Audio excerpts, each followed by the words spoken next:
Salam, hər vaxtınız xeyir olsun. Hər vaxtınız xeyir. 265 bal əldə etmisiniz buraxılış imtahanında. Bu nəticəni necə əldə etmisiniz? Bu yolda sizə kimlər dəstək oldu? Yəni burada ilk olaraq valideyn dəstəyi çox vacibdir. Amma təbii ki də özüm çalışmaq da, yəni bu yolda mənim irəliləməyimə kömək oldu. Abituriyent vaxtı harda hazırlaşmalı olduğunu adətən valideynlər deyir. Bəs bu sizdə necə oldu? Əlbəttə ki, mənim seçimim oldu.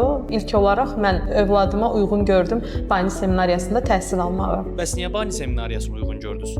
İlk olaraq mən uşağımın komfortunu fikirləşdim ki, uşağım çox əziyyət çəkməsin, açığı. Yəni yollarda falan çox qalmasın. Kursda təhsil alsın və neçə dənə fəndən hazırlığa gedəcəksə, hamısı bir yerdə olsun. Bəs övladınız Bani seminariyasında hazırlaşmağa başlayanda içinizdə bir şübhə var idi ki, görəsən az yığar, yaxşı nəticə verə bilməz?